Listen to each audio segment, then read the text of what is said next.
Hi everyone, कैसे हो आप सभी लोग। आई होप आप लोग अच्छे होंगे। मैं हूं राहुल जेसवाल एंड स्वागत करता हूं आप सभी के एक बार फिर हमारे यूट्यूब चैनल JR ट्यूटोरियल्स में।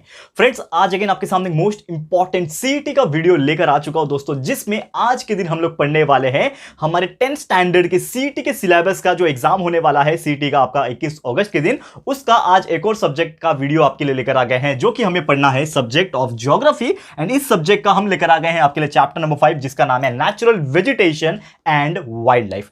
दोस्तों, इस चैप्टर का आज हम लोग पढ़ेंगे 10 मोस्ट इंपॉर्टेंट एमसीक्यूज। जो भी हमारा एक्सपीरियंस है 7 to 8 ईयर्स का एक्सपीरियंस, वो हमने पूरा डाल दिया इस चैप्टर के अंदर। एंड उसमें से कुछ सिलेक्ट किए हैं क्वेश्चंस जो मुझे लगता है, मेरे एक्सपीरियंस के हिसाब से लगता है कि आपको ये सीईटी के एग्जाम में पूछ सकते हैं।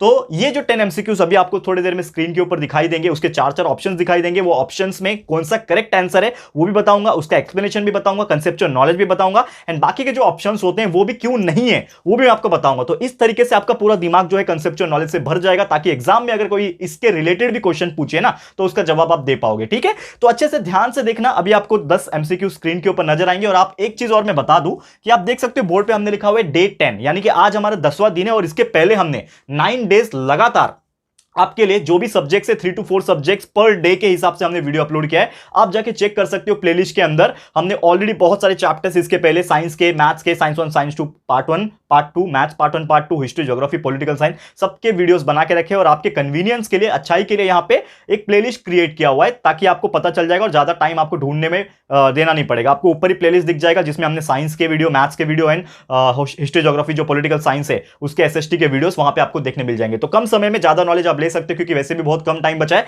तो बस इतना आप भी देख लोगे, 10 एमसीक्यूज भी अगर पढ़ के जाते हो हर चैप्टर में से, तो आपका इनफ हो जाएगा और आप अच्छे मार्क्स स्कोर कर सकते हो। ठीक है, तो बस इतना ही बोलना चाहूंगा। अभी आपको 10 एमसीक्यूज दिखेंगे, अच्छे से पढ़ो, कंसेप्चुअल नॉलेज क्लियर करो। और आप लोग से छोटा सा रिक्वेस्ट यही है कि ये वीडियो को जितना हो सके शेयर कर देना यार उन बच्चों तक जो 10th का सीईटी का एग्जाम देने वाले, क्योंकि बहुत सारे ऐसे स्टूडेंट्स हैं जिनको कुछ पता ही नहीं है यार, ऐसे मुंह उठा के जाने वाले, वो लोग प्रिपेयर करके नहीं जाएंगे एंड ऐसे सीईटी का एग्जाम देने वाले। तो यार ये वीडियो उन तक पहुंच जाएगा, शेयर कर दोगे तो शायद थोड़ा बहुत वो पढ़ के जाएंगे और थोड़ा बहुत अच्छे मार्क्स स्कोर कर सकते हैं और अच्छा एडमिशन ले सकते हैं। ठीक है, तो बस इतना ही रिक्वेस्ट है। अभी आपको 10 एमसीक्यूज दिखेंगे, अच्छे से ध्यान लगा के, मन लगा के पढ़ाई कर लेना। ठीक है, तो फ्रेंड्स, हम आ चुके हैं हमारे स्क्रीन के ऊपर। जैसा हमने आपसे बोला कि आज मोस्ट इंपॉर्टेंट 10 एमसीक्यूज हम इस चैप्टर में से आपको पढ़ाने वाले हैं। तो सबसे पहले आपको ये समझना पड़ेगा कि आपके ये जो क्वेश्चंस रहेंगे ना, इसको अच्छे से रीड करना होगा। यानी कि एग्जाम में भी जब आपको क्वेश्चंस सामने आएंगे, स्क्रीन के ऊपर डिस्प्ले होंगे, तो आपको 100 क्वेश्चंस अटेम्प्ट करने हैं। ठीक है, 100 क्वेश्चंस अटेम्प्ट करने हैं। मिनिमम आपका टाइम जो रहेगा वो 2 घंटा है, यानी हर क्वेश्चन के पीछे एटलीस्ट आपको 1 मिनट मिलेगा। तो 1 मिनट में ही आपको क्वेश्चंस को रीड भी करना है, ऑप्शंस को रीड करना है, उसको समझना है और उसको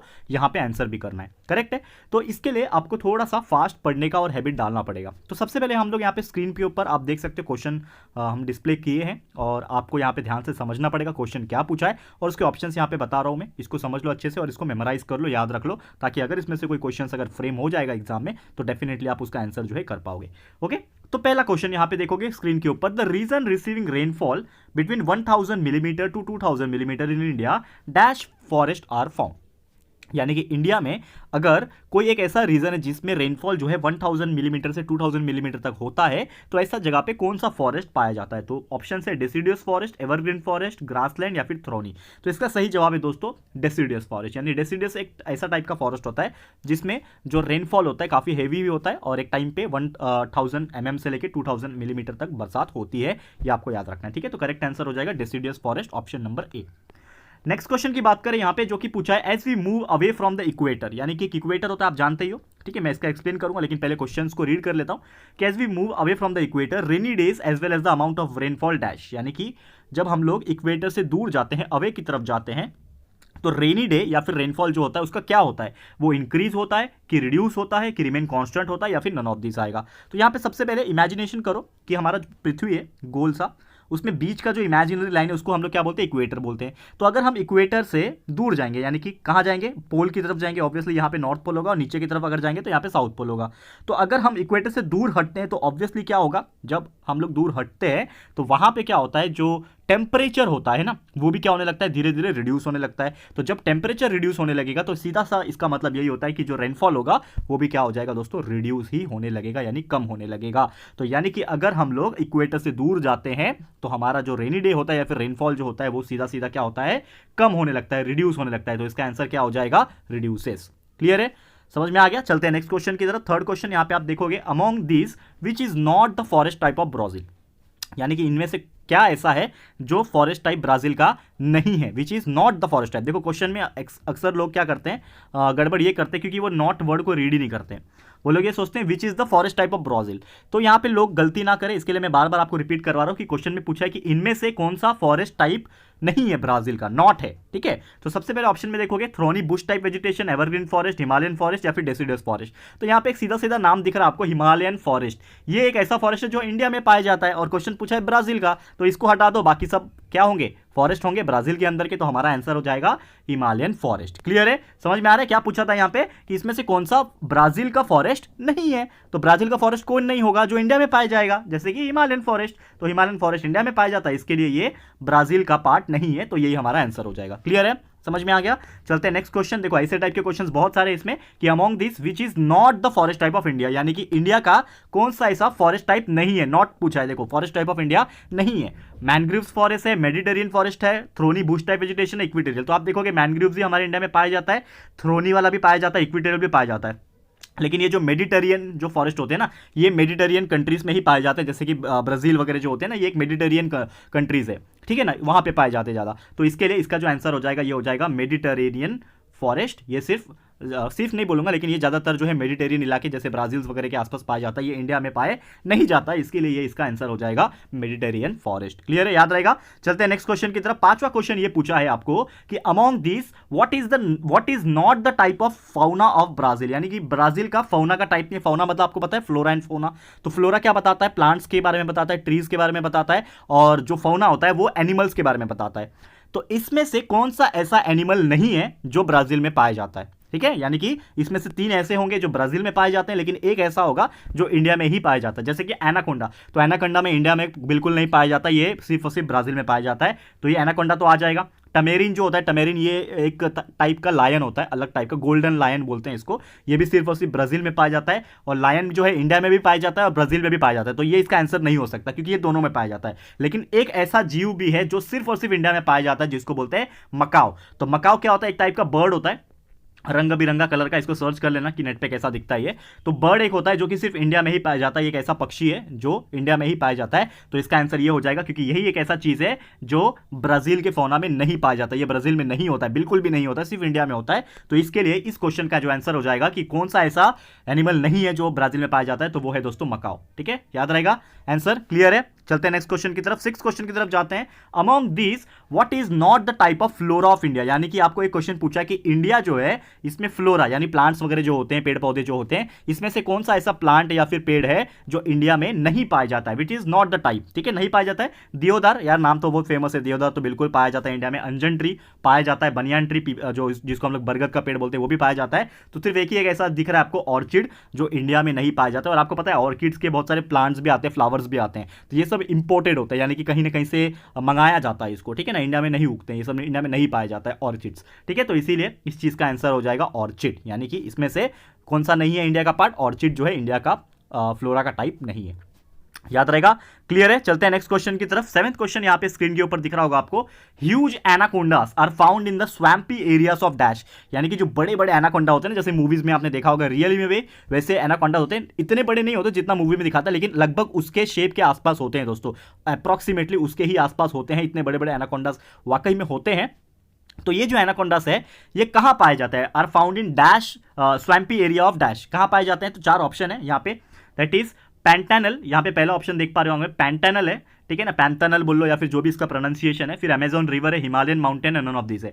तो नन ऑफ दिस तो हटा ही दो, क्योंकि मुझे नहीं लगता है नन ऑफ दिस आंसर कभी भी हो सकता है, ठीक है ना, बहुत रेयर कंडीशन में होता है। हिमालयन माउंटेन यानी हमारे जो हिमालय रेंज है ये जो इंडिया में होता है, तो अक्सर तो हमने सुना ही नहीं है कभी कि इंडिया में एनाकोंडा पाए गए हो बड़े बड़े वाले, तो हिमालयन माउंटेन भी नहीं आएगा। 2 ऑप्शन बचा है, पैनंतल और पैंटानल और अमेजॉन रिवर। तो आपने सुना होगा दोस्तों, अमेजॉन रिवर में भी पाए जाते हैं, लेकिन आपको मैं आंसर बता दूं, कंफ्यूज ना हो इसके लिए डायरेक्टली आंसर बताता हूं कि इसका रियल आंसर है दोस्तों पैनंतल, ठीक है ना, जो भी इसका नाम है पैंटानल। तो पैंटानल एक ऐसा एरिया है जो कि ब्राजील में ही पाया जाता है। ऑब्वियसली आप सभी जानते हैं ब्राजील एक ऐसा इलाका है जहां पे बहुत सारे एनाकोंडास पाए जाते हैं। तो पैनंतल एक ऐसा एरिया है ब्राजील में स्वैम्पी एरिया, स्वैम्पी मतलब जहाँ पे दलदल वगैरह होते हैं ना, उसको एक टाइम पे स्वैम्पी एरिया बोलते हैं, जहाँ पे थोड़ी सी बरसात हल्की सी होती है, थोड़ा सा स्वैम्प होता है, ठीक है ना। तो ये एनाकोंडास जो होते हैं ये स्वैम्पी एरिया में पाए जाते हैं। कहाँ पाए जाते हैं? पेंटानल में पाए जाते हैं। अमेजॉन रिवर में कंफ्यूज मत होना, ऑप्शन में अगर पेंटानल है तो यही उसका आंसर हो जाएगा। तो option number A is the correct answer, पेंटानल में एनाकोंडास पाए जाते हैं ब्राजील के अंदर। नेक्स्ट क्वेश्चन, 8 क्वेश्चन की बात करें, what is the cause of the degradation of the environment in Brazil, यानी ब्राजील में जो इन्वायरमेंट है ये बहुत ज्यादा नुकसान पहुंच रहा है, उसको डिग्रेड होते जा रहा है, यानी इन्वायरमेंट खराब होते जा रहा है ब्राजील में। तो उसका मेन कारण क्या है? पॉल्यूशन है कि इलीगल स्मगलिंग हो रहा है वाइल्ड एनिमल का, वो प्रॉब्लम है कि डिफॉरेस्टेशन है यानी पेड़ पौधे कट कर रहे हैं, या फिर सभी है? तो आपको मैं आंसर बता दूं, सबसे सिंपल है यहाँ पे all of this. All of this क्यों है? क्योंकि पॉल्यूशन भी बहुत ज्यादा बढ़ते जा रहा है जिसकी वजह से इन्वायरमेंट खराब होता है, इलीगल स्मगलिंग हो रही है, वाइल्ड एनिमल्स की स्किन सप्लाई की जा रही है, उसको शिकार किया जाता है, तो ये भी एक बहुत बड़ा मुद्दा है, प्रॉब्लम है। और डिफॉरेस्टेशन तो हो ही रहा है, यानी पेड़ पौधे को काट रहे हैं अपने फायदे के लिए, ठीक है। तो ये तीनों ही फैक्टर्स इंपॉर्टेंट है जिसकी वजह से डिग्रेडेशन हो पा रहा है एनवायरमेंट में। तो इसका आंसर हो जाएगा ऑल ऑफ दिस, तीनों ही है, इसका मतलब आंसर ऑल ऑफ दिस हो जाएगा, ठीक है, याद रहेगा। चले नेक्स्ट क्वेश्चन की तरफ। 9th क्वेश्चन, हमारा second last question today. Rain forest of dash are called as the lungs of the world. यार ये तो बहुत फेमस क्वेश्चन है, और रिसेंटली अगर आप थोड़ा अभी न्यूज़ देखते होंगे आसपास का, तो आपको याद होगा कि पिछले साल की बात है, आई 2020 की बात है। 2020 में ये जंगल में बहुत ही खतरनाक आग लग गया था, और ये लगभग ऐसा बोला जाता है 40-50% डैमेज भी हो गया था, ठीक है ना। और इसको लंग्स ऑफ द वर्ल्ड बोलते हैं। ऐसा बोला जाता है कि हमारे पूरे वर्ल्ड में, ठीक है ना, आधे से ज़्यादा जो ऑक्सीजन सप्लाई होता है ना, वो यहाँ से आता है, ये वाले जंगल से आता है, या फिर ये वाले फॉरेस्ट से आता है। तो वो कौन सा ऐसा है? तो आपको याद दिला दूं दोस्तों, Amazon forest, Amazon rain forest, आपने नाम सुना होगा। 2020 में अमेजॉन रेन फॉरेस्ट जंगल में क्या हो गया था दोस्तों? आग लग गई थी, बहुत ही खतरनाक वाली आग लग गई थी, एंड बुझ भी बोलते ना, बहुत लोग बुझाने की कोशिश करते लेकिन नहीं बुझ पा रही थी, ठीक है। तो ये बहुत ही डेंजरस सिचुएशन हो गया था, और हमारा जो लंग्स है वर्ल्ड का, जिसके वजह से हमारा लगभग 50% से ज़्यादा ऑक्सीजन सप्लाई होता है। 50% आई गेस, मुझे जहाँ तक याद है, मैं 50% बोलता रहा हूँ, लेकिन मुझे नहीं लगता 50% है, आई गेस शायद 20% है, ठीक है ना। मुझे देखो एग्जैक्ट याद नहीं है, कभी कभी हम लोग को भी कुछ चीज़ें नहीं पता होती है, लेकिन ऑनेस्टली बोलता हूँ आपको। लेकिन आप ये सर्च करना कि कितना % पूरे वर्ल्ड का ऑक्सीजन ये सप्लाई करता है, बस ये आपको सर्च करना है। बाकी चीज़ तो मैं यहाँ पे बता रहा हूँ आपको, ठीक है ना, उसके लिए माफ़ करना मुझे, मैं परसेंटेज मुझे याद नहीं है कि कितना % एक्जैक्टली सप्लाई करता है। तो ये थोड़ा सा चीज़ें आप सर्च कर लेना इस पे गूगल से। लेकिन यार इंपॉर्टेंट चीज़ ये है कि ये क्वेश्चन के हिसाब से जो मैं आंसर कर रहा हूँ यहाँ पे, क्या बोला है? The rain forest of dash. तो कौन सा ऐसा रेन फॉरेस्ट है जो लंग्स ऑफ द वर्ल्ड कहलाता है? तो अमेजॉन रेन फॉरेस्ट जो है वो वर्ल्ड का लंग्स कहलाता है, ये आपको याद रखना है। क्लियर है? चले नेक्स्ट क्वेश्चन की तरफ। Last question, 10th question for today. Dash are found in the hot and humid forest of India. यानी इंडिया में जो हॉट एंड ह्यूमिड फॉरेस्ट होते हैं ना, उसमें कौन सा एनिमल पाया जाता है? तो लायन तो नहीं हो सकता, रेड पांडा नहीं, एलिफेंट, ये इसका आंसर है, ये आपको याद रखना है, ठीक है। तो elephants are found in hot and humid forest of India, elephants, ठीक है। स्नो लेपर्ड तो वैसे भी नहीं आएगा, ये तो स्नो एरिया में पाया जाता है ना, ठीक है। तो यही था दोस्तों हमारा आज का टोटल 10 MCQs, जो मुझे लगता है इंपॉर्टेंट है, और जो हमने आपको अपने एक्सपीरियंस के हिसाब से ढूंढ के चुन के निकाला हुआ है। तो इसको अच्छे से देख लेना दोस्तों एक बार और अच्छे से, और हर एक आंसर्स को लर्न कर लेना, याद रख लेना। उसके जो कॉन्सेप्चुअल नॉलेज, जो मैंने लॉजिक चीज़ें बताई है, वो भी आपको याद रखना पड़ेगा, ताकि एग्जाम में अगर इसमें से कुछ क्वेश्चन पूछेगा तो डेफिनेटली आराम से उसका जवाब आप दे पाओगे, ठीक है। तो बस आज के लिए इतना ही। आपको बस हमें कमेंट करके बताना है कि ये वीडियो आपको कैसा लगा है, ठीक है। अपनी राय और सजेशन जरूर से देना है। वीडियो अगर पसंद आया दोस्तों, अच्छा लगा है दोस्तों, आप हमारा जो एफर्ट्स है आपके लिए अच्छा लग रहा है, पसंद आ रहा है, तो प्लीज़ ये वीडियो को लाइक कीजिएगा, शेयर जरूर से कर देना अपने सारे फ्रेंड्स एंड रिलेटिव्स को, फटाफट से शेयर कर देना दोस्तों। एंड साथ ही में अगर आपने अभी तक अपने सीटी वाले फ्रेंड्स जो एग्जाम देने वाले हैं सीटी का, उसको शेयर नहीं किया तो प्लीज़ शेयर कर देना, ठीक है ना दोस्तों। एंड साथ में अगर आपने चैनल को सब्सक्राइब नहीं किया तो फटाफट से चैनल को भी सब्सक्राइब कर दीजिएगा, और बेल आइकन को प्रेस कर देना, ताकि फ्यूचर में हम कोई भी वीडियोस को अपलोड करेंगे तो आप लोग को नोटिफिकेशन मिलती रहेगी, ठीक है फ्रेंड्स। तो मिलते हैं हमारे अगले वीडियो में। यह वीडियो देखने के लिए thank you and good bye.